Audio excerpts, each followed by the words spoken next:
Masa depanku ada dalam tanganmu. Betapa besar Kau Yesus, tiada terukur kasih-Mu. Setiap nafasku ada dalam tanganmu.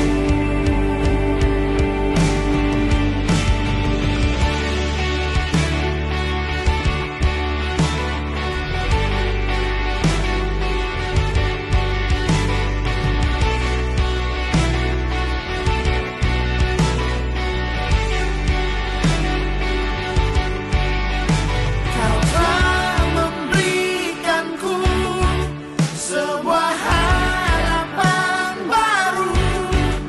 Dalam tanganmu ku tak pernah ragu.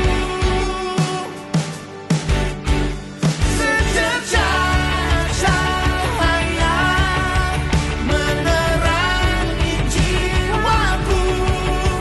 Ku tahu Tuhan, Kau panggil namaku. Kaulah alasanku hidup, Kau beri kekuatan baru. Masa depanku ada dalam tanganmu. Betapa besar Kau Yesus, tiada terukur kasih-Mu. Setiap nafasku ada dalam tanganmu.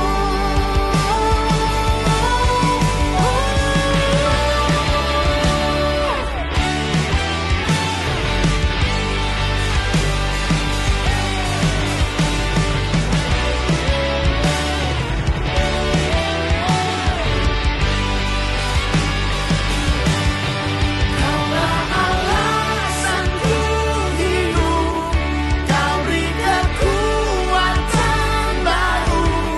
Masa depanku ada dalam tanganmu.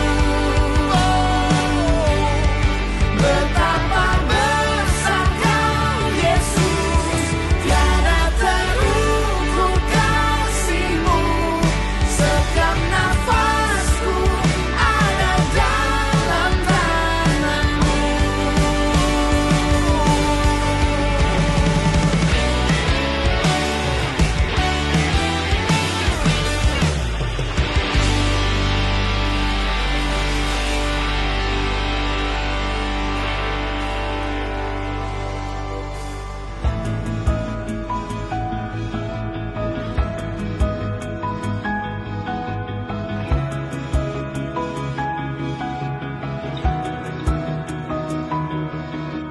Dari manakah pertolongan saat ku hilang harapan? Namun selalu Dia bekerja, walau ku belum melihat. Tenanglah, Dia telah menanti. Sekalipun musim-musim terus berganti,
saya percaya dikatakan di Matius 16 ayat 18 mengatakan begini, bahwa Tuhan sendiri yang mendirikan jemaatnya. Tuhan sendiri yang mendirikan gerejanya, dan dikatakan begini, dan alam maut tidak akan menguasainya. Yang percaya katakan amin. Saya percaya IFGF Singapura fondasinya adalah Tuhan sendiri. Yang mendirikan gereja ini adalah Tuhan sendiri. Gereja tidak pernah tutup, baik maupun itu online atau onsite. Mulai bulan Agustus kita akan bersama-sama kembali join ibadah secara online. Bukan berarti gereja tutup, tapi gereja akan dilakukan dari rumah ke rumah. Gereja menjadi tempat di mana kita diperkuatkan dari rumah Anda masing-masing. Kalian akan menjadi dampak yang luar biasa. So IFGF Singapura, yuk sama-sama kita siap ibadah online bersama-sama sepanjang bulan Agustus. Dan saya percaya Anda semua akan diberkati.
Hari ini saya mau mengajak kita semua sebagai jemaat IFGF Singapura untuk berkumpul bersama-sama untuk membaca suatu perikop dari firman Tuhan. Dibawa dari buku Yesaya pasal 60 ayat pertama sampai kelima. Mari kita baca bersama-sama. Bangkitlah, menjadi teranglah, sebab terangmu datang dan kemuliaan Tuhan terbit atasmu. Sebab sesungguhnya kegelapan menutupi bumi dan kekelaman menutupi bangsa-bangsa. Tetapi terang Tuhan terbit atasmu dan kemuliaannya menjadi nyata atasmu. Bangsa-bangsa berduyun-duyun datang kepada terangmu dan raja-raja kepada cahaya yang terbit bagimu. Angkatlah mukamu dan lihatlah ke sekeliling. Mereka semua datang berhimpun kepadamu. Anak-anakmu laki-laki datang dari jauh dan anak-anakmu perempuan digendong. Pada waktu itu engkau akan heran melihat dan berseri-seri. Engkau akan tercengang dan akan berbesar hati.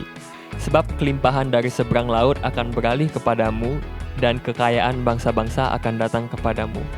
Amin. Jujur, dalam hidup saya minggu-minggu ini mungkin bukan yang minggu-minggu yang baik ya. Maksudnya ada berbagai hal yang terjadi dalam pekerjaan, mungkin situasi keluarga di Indonesia dan semuanya. Tapi ketika saya membaca ayat ini, ada suatu kekuatan yang baru yang Tuhan berikan pada saya, dan saya berasa bahwa wah, ini ada ajakan dari Tuhan bahwa kita harus bisa bangkit karena terang kita sudah datang dari Tuhan. Dan saya percaya bahwa ajakan ini bukan cuma buat diri saya pribadi saja, tetapi juga buat kita sebagai jemaat di IFGF Singapura. Mungkin ada begitu banyak ketidakpastian saat ini buat keluarga kita, pekerjaan kita, masa depan, atau mungkin even buat gereja kita. Tapi saya percaya bahwa ketika kita bersama-sama percaya kepada Tuhan dan percaya kepada janji Tuhan ini, kita sama-sama bisa bangkit karena terang sudah datang. Dan saya benar-benar percaya bahwa kedepannya Tuhan bisa memakai IFGF Singapura untuk menjadi suatu terangnya Tuhan yang bisa dipakai oleh Tuhan untuk menerangi sekeliling kita. Dan saya juga percaya bahwa seperti dikatakan di ayat ini, orang-orang di sekitar kita akan terberkati. Dan saya benar-benar percaya mungkin bukan hanya orang-orang di Singapura, tapi even di luar Singapura. Jadi saya mau mengajak kita semua untuk benar-benar percaya, karena saya percaya ada kuasa dalam firman. Dan karena iman itu datang dari pendengaran akan firman Tuhan. Amin.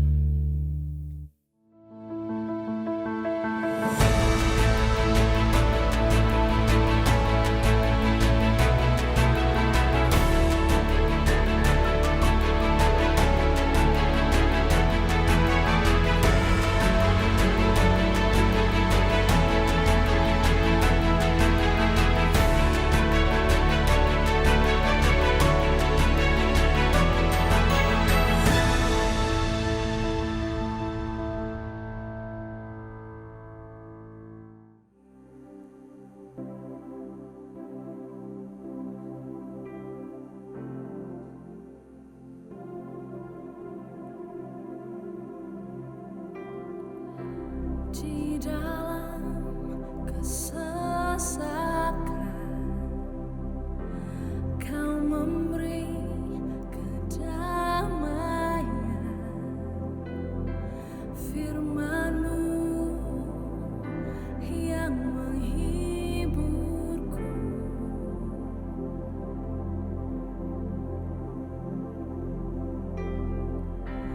Di dalam keraguan, Kau datang menguatkan. Janji-Mu selalu sertaku.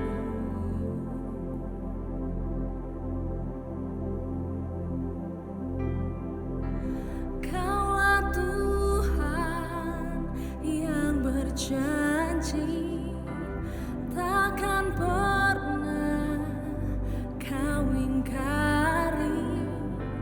Ku percaya Kau tak pernah gagal.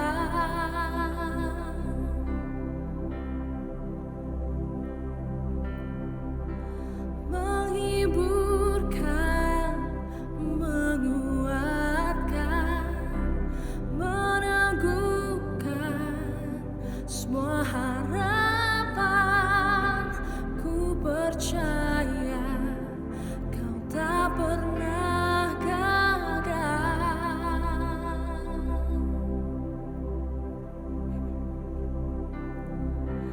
Di dalam keraguan, Kau datang menguatkan. Janji-Mu selalu sertaku.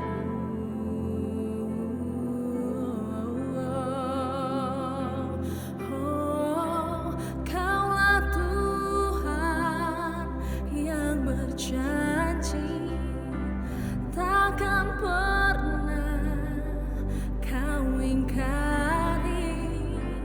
Ku percaya Kau tak pernah gagal.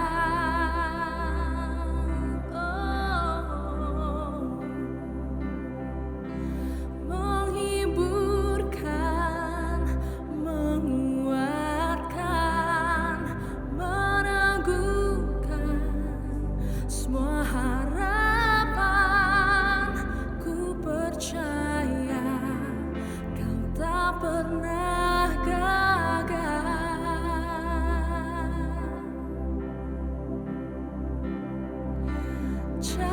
Janji-Mu yang menghidupkan terbukti dalam hidupku.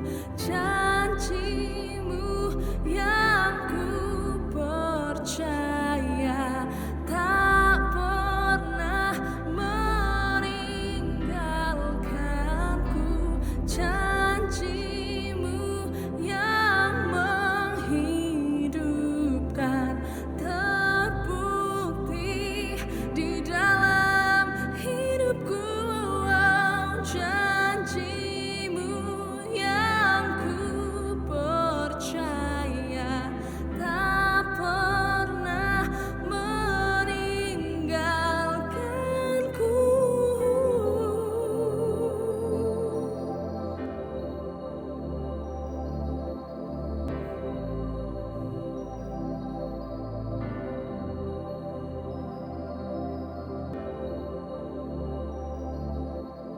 Ajo Singapura, apa kabar?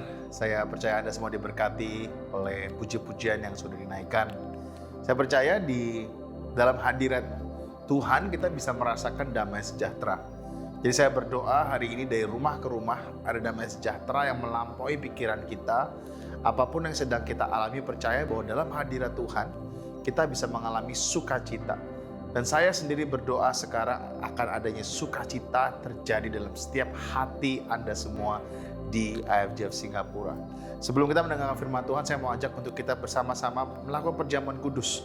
Ini adalah suatu sakramen yang kita Nggak boleh sepelekan, tapi kita benar-benar harus hargai akan apa yang Tuhan sudah lakukan dalam kehidupan kita. Melalui salibnya kita diselamatkan, melalui pengorbanannya kita menjadi manusia yang baru. Dan hari ini firman Tuhan mengatakan bahwa saat kita melakukan perjamuan ini, kita melakukan sebagai pengingatan kita akan apa yang Yesus lakukan di atas kayu salib. Dan saya berdoa hari ini saat kita akan makan roti bersama-sama, saat kita akan minum anggur bersama-sama, kita akan mengingat kembali bahwa Tuhan mengasihi kita semua. So saya mau ajak IJF Singapura, yuk kita angkat roti kita sama-sama. Kalau boleh suami dan istri angkat roti bersama-sama. Kalau ada yang kalian sendirian di rumah juga ambil roti, angkat tinggi-tinggi sebagai tanda bahwa roti ini adalah tubuh Kristus yang mati, yang dicambuk bagi kehidupan kita semua. Bagi ada yang sakit sekarang juga, aku berdoa pada saat kita memakan ini akan ada kuasa kesembuhan yang mengalir di dalam tubuh kita. Aku berdoa sekarang juga Tuhan untuk tubuh darah ini biar Engkau yang kuduskan. Jadikan ini Tuhan menjadi pengingatan kami akan apa yang Kau lakukan di atas kayu salib. Aku berdoa Tuhan khususnya buat yang lagi tidak enak badan, buat yang lagi sakit, atau mungkin ada keluarga kami yang lagi ada di rumah sakit sekarang. Aku berdoa sekarang untuk kesembuhan di dalam nama Tuhan Yesus. Gak cuma hanya secara fisik, tapi secara emosional juga Tuhan, mentally. Aku juga berdoa kesembuhan total di dalam nama Tuhan Yesus. Saat kami memakan roti ini Tuhan, kami akan menerima kesembuhan ilahi di dalam nama Tuhan Yesus. Yang percaya katakan amin. Mari kita makan roti ini bersama-sama.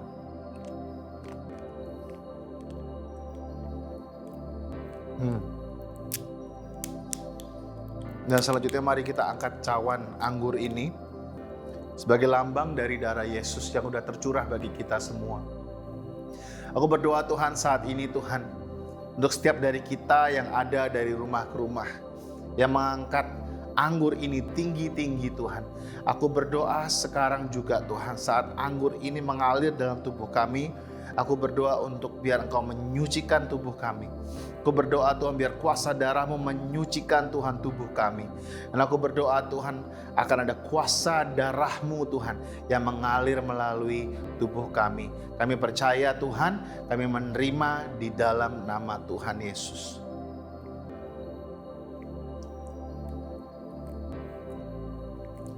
Tuhan kami mengucap syukur Tuhan akan tubuh dan darah-Mu. Terima kasih Tuhan Yesus akan pengorbanan-Mu. Terima kasih Tuhan akan kasih-Mu yang gak ada habis-habisnya dalam kehidupan kami. Kami percaya Tuhan melalui salib-Mu, kami tidak akan menjadi orang yang sama lagi. Terima kasih Tuhan akan pengorbanan-Mu sekali lagi.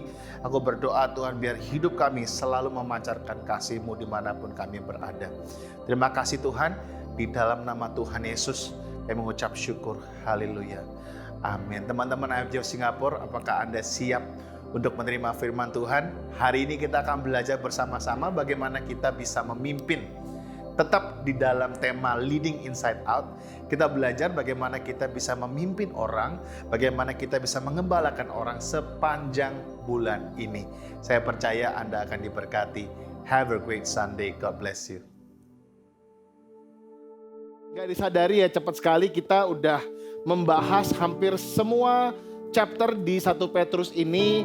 Saya percaya kita semua diberkati dan tibalah kita di 1 Petrus 5 ayat 1 sampai 4. Itu sama-sama kita buka. I know akan ada ayat yang akan ditampilkan di screen, tapi saya mau ajak untuk kita bisa buka our physical Bible atau our e-Bible di sana, bisa buka notes juga untuk kita bisa menulis apa yang Tuhan sedang berbicara kepada kita. Kayak percaya kita semua akan diberkati, kita semua akan benar-benar bisa menerima sesuatu hal yang baru, asalkan kita fokus dan benar-benar mendengarkan akan suara Tuhan lewat firman yang disampaikan dari 1 Petrus 5 ayat 1 dan 4. Saudara siap? 1 Petrus 5, 1, 4, here we go. Ayat pertama, aku menasehatkan para penatua di antara kamu. Aku ini siapa? Aku ini adalah Petrus sendiri. Aku menasehatkan para penatua di antara kamu, aku sebagai teman penatua dan saksi penderitaan Kristus yang juga akan mendapatkan bagian dalam kemuliaannya yang dinyatakan kelak. Yang dikatakan, and all of this, ayat kedua dikatakan, gembalakanlah kawanan domba Allah. Saya ulangi sekali lagi, gembalakanlah kawanan domba Allah yang ada padamu. Jangan dengan paksa, tetapi dengan sukarela, sesuai dengan kehendak Allah. Dan jangan karena mau mencari keuntungan, tetapi dengan pengabdian diri. Ayat ketiga, janganlah kamu berbuat seolah-olah kamu mau memerintah atas mereka yang dipercayakan kepadamu. Tetapi hendaklah kamu menjadi apa? Teladan. Menjadi apa? Teladan bagi kawanan domba itu.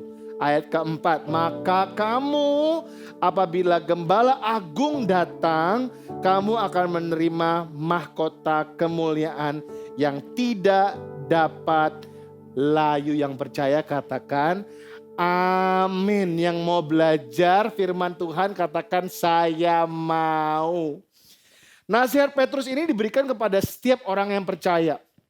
Petrus berbicara kepada kita semua sebagai pemimpin-pemimpin di skala yang berbeda-berbeda. Karena saya percaya setiap dari kita adalah pemimpin. Setiap dari kita diberikan tanggung jawab sebagai pemimpin. Gak ada orang yang dilahirkan untuk tidak menjadi sesuatu yang memimpin. Saya percaya kita itu memimpin dalam beberapa skala. Ada yang memimpin skala yang besar sekali. Tetapi jika ada satu orang yang kita pimpin atau satu orang yang kita bina, kita adalah pemimpin. Dan terlebih dari itu kita harus bisa memimpin diri kita sendiri. Si seorang pemimpin di kacamata orang yang percaya dan di kacamata orang yang belum percaya itu berbeda. Sehingga kita bisa belajar bersama-sama dari 1 Petrus 5 ayat 1 sampai 4 ini. Yang Petrus ajarkan kepada kita sebagai pemimpin atau sebagai penatua. Apa yang harus kita lakukan sebagai pemimpin, sebagai orang yang percaya.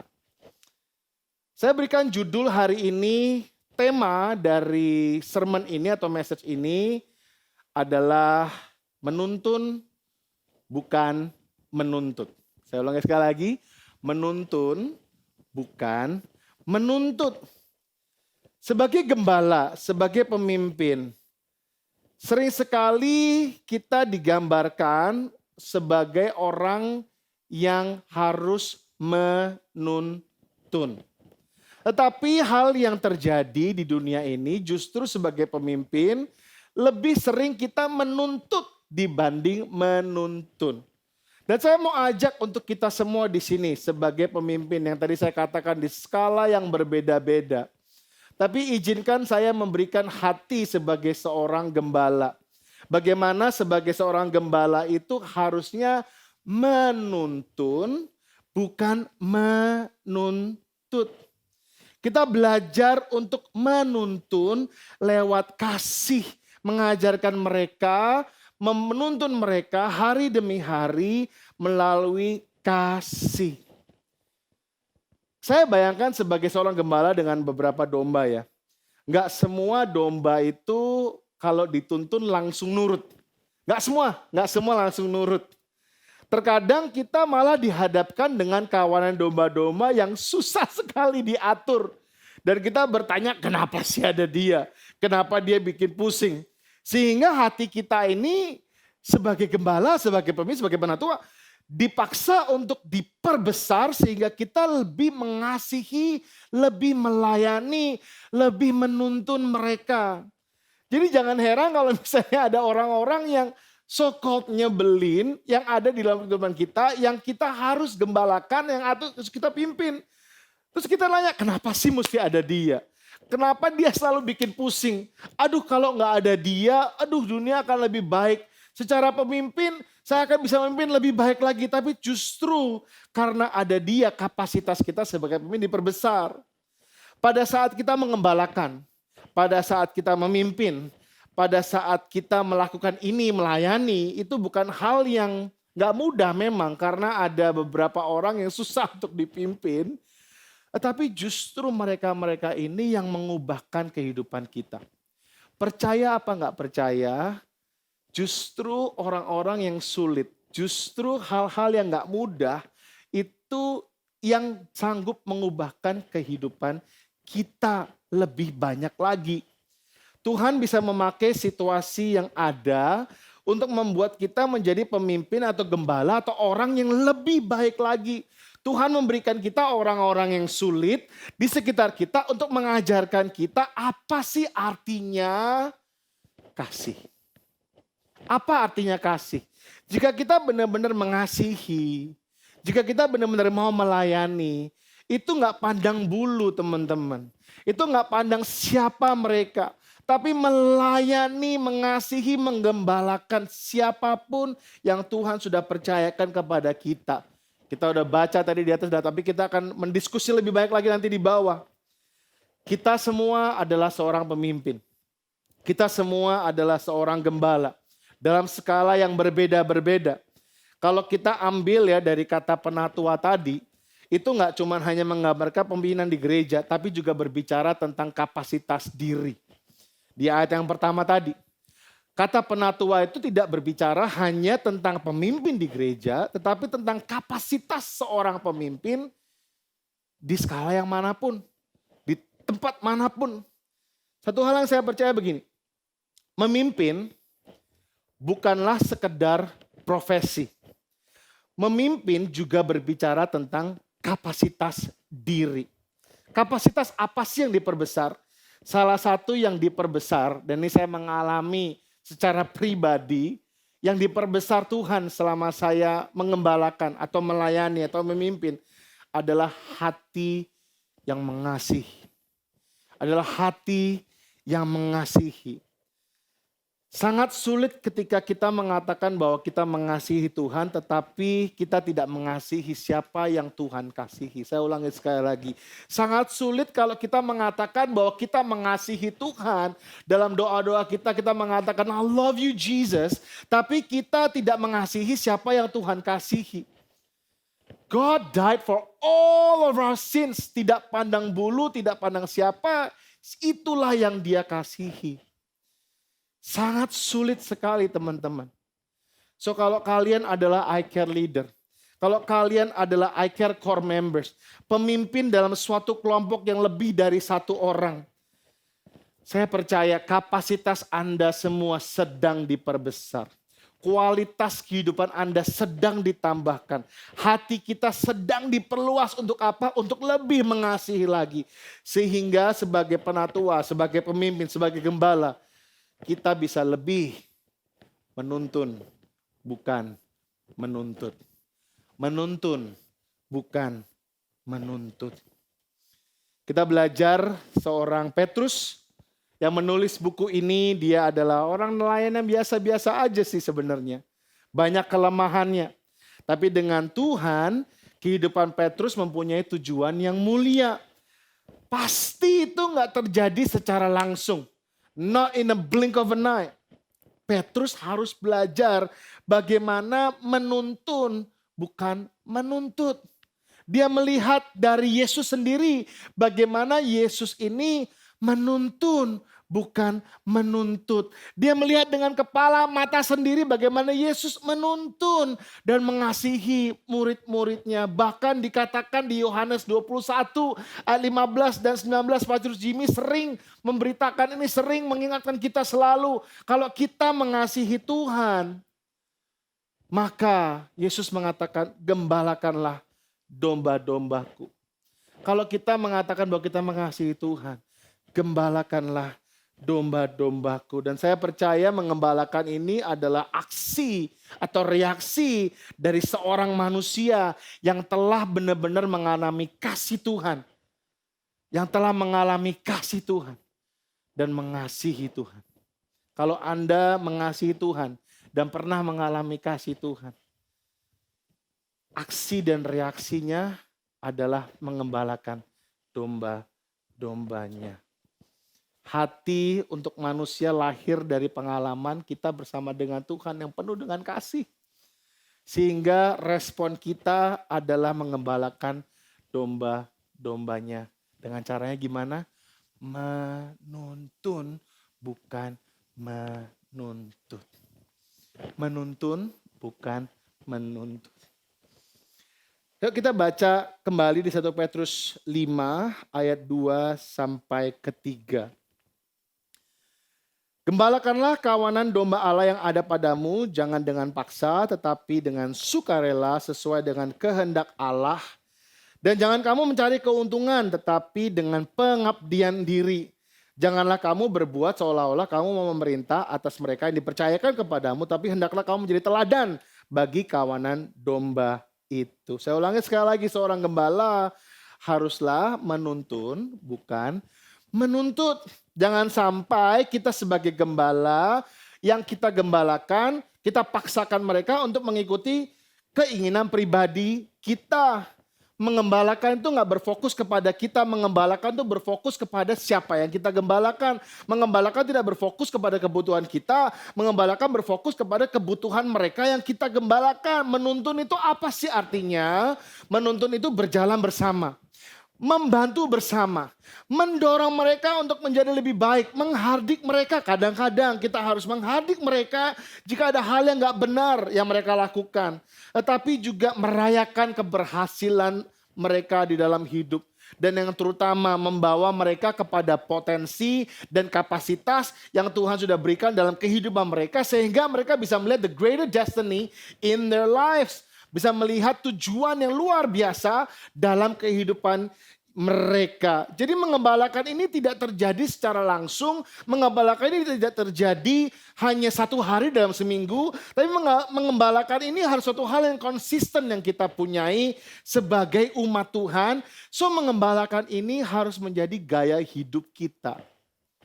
Menjadi gaya hidup kita. Saya bisa berada di sini karena ada orang yang mengembalakan saya. Gak cuma seminggu sekali, tapi setiap hari menanyakan apa kabar, ada yang bisa saya doakan apa enggak. I am the living proof of discipleship. I am the living proof.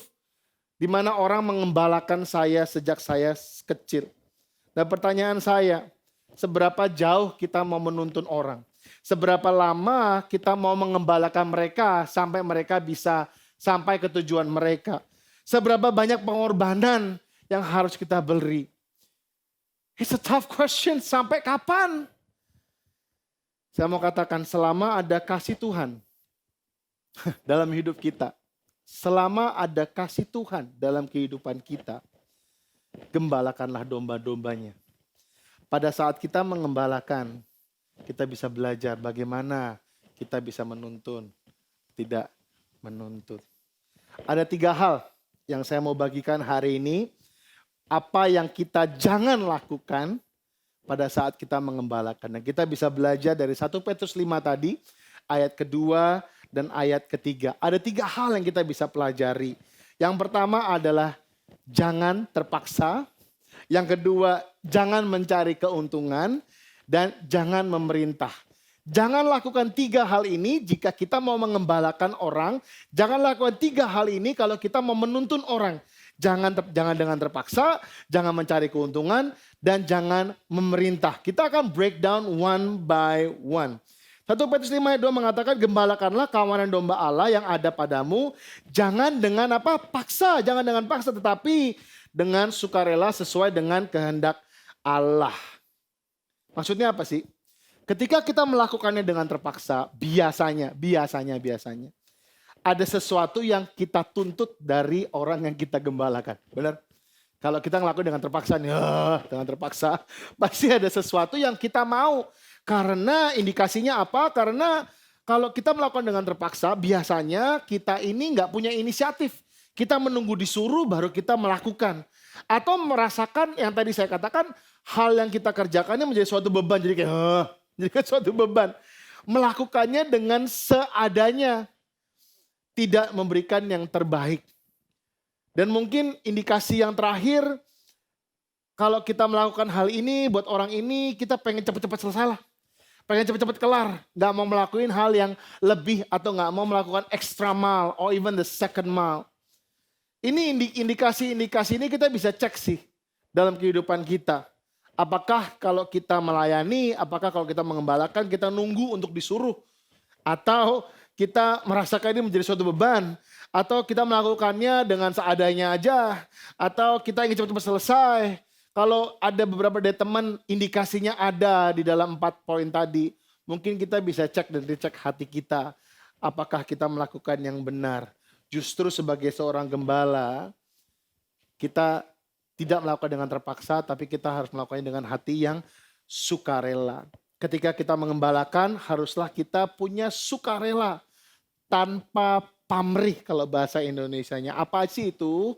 Kita membantu tanpa pamrih. Kita memberi tanpa pamrih. Kita memperhatikan tanpa pamrih. Kita mengasihi tanpa pamrih. Sukarela itu kebalikannya dari terpaksa. Saya ingat waktu Yesus menyembuhkan ibu mertuanya Petrus, Simon Petrus, di Lukas 4. Ibu mertuanya lagi sakit waktu itu.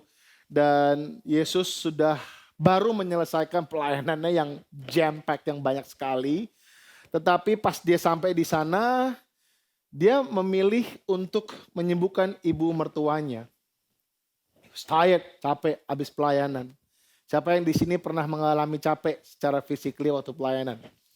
Saya pernah. Pengennya sih setelah pulang, pengennya ya tidur-tidur di rumah, relax gitu ya. Tapi ini enggak loh saudara-saudara. Yesus memilih untuk menyembuhkan ibu mertua dari Simon Petrus. Sikap ini yang harus kita punyai sih. Sebagai seorang gembala. Sukarela. Sukarela. Gak dengan terpaksa. Capek, keadaan fisiknya capek. Tapi memang melayani dan mengembalakan itu udah menjadi jati dirinya, lifestyle dia. Sehingga ketika ada orang yang membutuhkan dengan secara sukarela, Yesus datang dan melayani. Sukarela tentang apapun yang terjadi dalam kehidupan kita, siapapun yang Tuhan taruh, nyebelin apa enggak nyebelin, kita sukarela tanpa pamrih memberikan dan melayani mereka. Dan dikatakan di firman Tuhan, sukarela ini tidak hanya semau-maunya, tapi sukarela sesuai dengan kehendak Allah. Jadi artinya apa? Sukarelanya itu harus terarah. Terarahnya kemana? Terarahnya kepada apa yang Tuhan mau, bukan apa yang kita mau. Izinkan saya untuk benar-benar bisa pour this to all of us di tempat ini. Ketika kita mau mengembalakan orang, mari kita jangan dengan terpaksa, tapi dengan hati yang sukarela. Karena saya percaya hati yang sukarela adalah hati yang selalu mencari cara untuk membantu sesama. Hati yang terpaksa adalah hati yang selalu mencari cara untuk keluar dari tanggung jawab. Yang pertama mau membantu, yang kedua cari cara bagaimanapun untuk bisa mau keluar dari tanggung jawab yang sudah diberikan. So yuk sama-sama kita melayani, sama-sama kita mengembalakan, memimpin dengan sukarela, tanpa pamrih, tidak nunggu disuruh, melihatnya sebagai suatu berkat, kesempatan, sukacita dan selalu melakukannya dan memberikannya yang terbaik. Seperti Yesus dia nggak disuruh, dia datang ke tempat itu dengan sukarela dan sebenarnya dia nggak harus menyembuhkan, but he did it anyway karena itulah yang sesuai dengan kehendak Tuhan, sehingga secara sukarela dia melakukannya lebih dan dia memberikan yang lebih meskipun itu melebihi dari meskipun dia capek, meskipun dia sedang dalam kondisi mungkin lelah, tapi dengan sukarela dia melakukannya, bukan dengan terpaksa. So ketika kita mau menuntun orang, saya mau ajak kita melakukannya dengan sukarela sesuai dengan kehendak Tuhan. Poin yang kedua, jangan mencari keuntungan. 1 Petrus 5 ayat kedua, saya ambil sedikit di tengahnya dan saya akan bacakan kombinasi antara dua ini. Gembalakanlah kawanan domba Allah yang ada padamu. Kita skip karena udah dibahas yang pertama. Jangan karena mau mencari keuntungan tetapi dengan pengabdian diri. Gembalakanlah kawanan domba Allah yang ada padamu. Jangan karena mau mencari keuntungan tetapi dengan pengabdian diri. Ketika kita mau mencari keuntungan, kita tuh sebenarnya masih mau menuntut mereka untuk memberikan sesuatu kepada kita supaya kita untung. Seharusnya keuntungan itu bukan pada kita, tapi keuntungan itu pada mereka. Saya ulangi sekali lagi, keuntungan itu bukan pada kita, tapi keuntungan itu kepada mereka yang kita gembalakan. Indikasinya apa aja sih kalau kita ini orang-orang yang suka mencari keuntungan? Yang pertama, kita selalu menanyakan apa yang kita dapatkan. Yang kedua, kita nggak mau rugi, kita nggak mau dirugikan dari segi waktu, dari segi uang, dari segi usaha, bahkan status dan reputasi kita nggak mau sampai kelihatan jelek. Atau mungkin secara ekstrim deh, secara ekstrim. Karena kita nggak mau rugi, kita rela orang lain rugi. Kita nggak mau rugi, kita relain orang yang sedang kita gembalakan malah rugi. Tapi yang Yesus ajarkan dan Petrus ajarkan, bukan untuk mencari keuntungan kepada diri kita sendiri, tetapi untuk kita bisa mengabdikan diri kita. Wow, mengabdikan itu kalau kita ambil dari kata aslinya yaitu protumos, artinya itu semangat dengan pikiran yang siap. Artinya itu semangat dengan pikiran yang siap. Semangat apa? Semangat untuk memberikan yang terbaik. Nggak cuma semangat aja, tapi juga aktif. Cekatan. Penuh dengan energi. Dan yang terakhir, sukacita. Arti dari kata pengabdian diri. Jadi jangan kita mencari keuntungan buat kita sendiri, tapi justru semangat kita, energi kita harus aktif, harus cekatan. Kita harus memberikannya dengan sukacita untuk orang lain bisa menerima keuntungan, bukan kita. Saya belajar sekali di Kisah Para Rasul 2 ayat 44 sampai 46. Dikatakan begini, dan semua orang telah menjadi percaya, yang telah menjadi percaya tetap bersatu, dan segala kepunyaan mereka adalah kepunyaan bersama. Wow.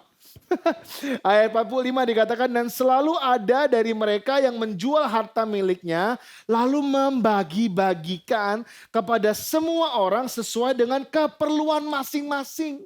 Setiap orang punya keperluan masing-masing dan dibagi-bagikan sesuai dengan siapa? Keperluan diri mereka sini? Enggak, keperluan mereka masing-masing. Dengan bertekun dan dengan sehati mereka berkumpul tiap-tiap hari dalam bait Allah. Ayat 44 mengatakan tentang ini adalah kepunyaan bersama. So bukan punya aku lagi, bukan punyamu lagi, tapi kepunyaan bersama. Bayangkan kalau setiap iCare mempunyai hati seperti ini. Kepunyaan bersama. Bayangkan kalau setiap iCare melakukan apa yang ayat 45 katakan, membagikan sesuai dengan keperluan masing-masing. Kalau ada yang membutuhkan, kalau kita punya, kita bagikan sesuai dengan keperluan masing-masing. Ini gak cuma hanya berbicara tentang doa teman-teman. Gak cuma hanya berbicara tentang dukungan lewat WhatsApp. Tapi hal-hal materi pun, hal-hal uang, hal-hal mungkin energi. Mungkin hal-hal yang lain yang mungkin yang tadi saya katakan di atas, waktu kita bahkan. Kita berikan kepada mereka sesuai dengan keperluan mereka masing-masing.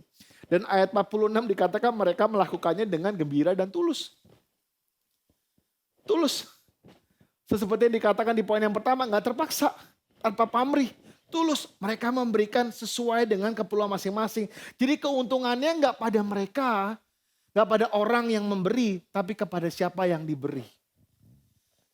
Wah, kita bisa melihat jemaat mula-mula ini benar-benar selalu siap, selalu semangat, aktif untuk berpartisipasi dalam memikul beban satu dengan yang lain. Jadi gak ada yang jalan sendiri. Fokus mereka tidak pada apa yang mereka bisa dapatkan dengan satu dengan yang lain, tapi apa yang mereka bisa berikan kepada satu dan lain. Mengembalakan, kalau kita mengatakan tentang pengabdian diri, itu nggak akan jauh-jauh dari aksi. Dan aksi ini bukan untuk kepentingan pribadi, aksi ini bukan untuk keuntungan pribadi, tetapi untuk keuntungan siapa yang sedang kita gembalakan. So kalau kita mau menuntun gembala-gembala yang ada di sini, kalau kita mau menuntun, saya mau ajak untuk kita tidak menuntun dengan kepentingan kita sendiri atau mencari keuntungan, tapi yuk sama-sama kita melakukan pengabdian diri dengan aksi yang memberi untuk keuntungan siapa yang kita layani. Yang ketiga dan yang terakhir, jangan memerintah. 1 Petrus 5 ayat 3 mengatakan begini, janganlah kamu berbuat seolah-olah kamu memerintah atas mereka yang dipercayakan kepadamu, tetapi hendaklah kamu menjadi teladan bagi kawanan domba itu. Ya, ada orang-orang yang di sekitar kita. Ya, ada orang yang di bawah kita yang Tuhan sudah percayakan kepada kita. Dan dikatakan tadi, Tuhan sudah mempercayakan orang-orang ini kepada kita. Untuk kita bisa menjadi berkat bagi mereka. Tetapi orang-orang yang Tuhan taruh ini, janganlah kita bertindak seperti kita memerintah mereka. Tapi justru kita harus menjadi teladan atas mereka. Indikasi-indikasi apa aja sih yang kita bisa tahu pada saat kalau kita ini memerintah mereka atau kita menjadi teladan? Ada 4 yang saya temukan. Yang pertama, kita selalu merasa bahwa orang yang kita gembalakan ini milik kita. Wah, kalau kita merasa bahwa mereka itu milik kita, berarti kita masih di dalam lingkupan kita menjadi orang yang memerintah, bukan orang yang menjadi teladan. Kita melihat mereka menjadi suatu objek dan mungkin sebagai target. Nah, nggak boleh seperti itu. Atau mungkin yang indikasi kedua, kita suka nyuruh-nyuruh. Indikasi yang ketiga, kita meminta permintaan yang banyak sekali. Dan mereka semuanya harus memenuhi semua permintaan kita. Dan yang keempat, kita nggak peduli tentang situasi orang ini atau orang lain.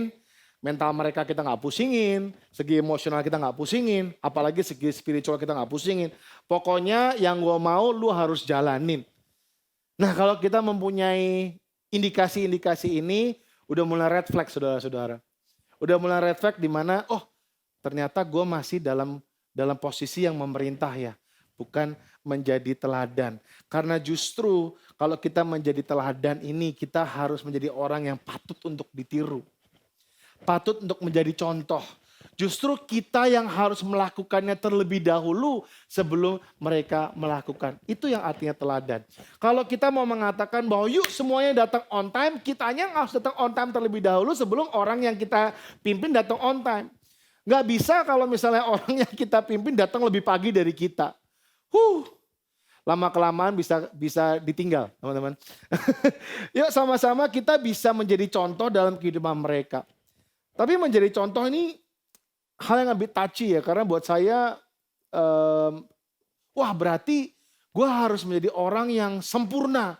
Gue harus menjadi orang yang baik sekali untuk mereka. Wah kalau gitu bukan gue deh, gue gak mau dia jadi pemimpin. Gue gak mau jadi gembala. No. Menjadi contoh itu bukan berarti kita harus jadi sempurna. Karena gak ada manusia yang sempurna kecuali Yesus sendiri. Itu saya percaya. Sama kayak Petrus yang menulis surat ini. Petrus, dia pun juga punya banyak kesalahan. Dia pun juga punya banyak kelemahan. Tapi bukan berarti dari kelemahan dia tidak bisa menjadi gembala yang baik. Justru bahkan dengan kelemahan dia, showing your vulnerable side, itu kita bisa lebih kena kepada orang, terutama generasi-generasi sekarang. Showing your vulnerable side does not mean that you are weak. Tapi justru kita menjadi orang yang terbuka. Justru kita bisa melayani dari vulnerable side. Saya ingat sekali Pastor Jimmy mengatakan bahwa di apa yang Tuhan berikan kepada dia di huruf V dari COVID itu adalah vulnerable. Kita harus bisa menjadi orang yang terbuka. Orang yang vulnerable. It's okay not to be okay. Saya sering sekali mendengar Pastor Kocin, Pastor Herman Sugeng, dia mengatakan it's okay not to be okay. Dan di ayat ketiga ini kita bisa belajar bahwa it's okay not to be okay karena kita adalah manusia yang tidak pernah bisa sempurna kecuali Yesus. Di ayat 3 ini ada 2 poin yang saya dapatkan. Yang pertama mengenai tanggung jawab. Dan Tuhan sudah memberikan beberapa orang dalam kehidupan kita sebagai tanggung jawab kita. Dan kalau kita tidak bisa mempertanggungjawabkan apa yang Tuhan percayakan kepada kita yang sekarang ini, gimana caranya hal-hal besar bisa dipercayakan kepada kita. Dan poin yang kedua saya dapat dari ayat ketiga ini adalah bagaimana kita bisa menjadi teladan meskipun kita nggak sempurna. Bagaimana kita bisa menjadi teladan yang baik dalam pencapaian dan kesalahan kita. 3 hal teman-teman. Jangan terpaksa, jangan mencari keuntungan, dan jangan memerintah. 3 hal yang harus kita ingat dalam mengembalakan.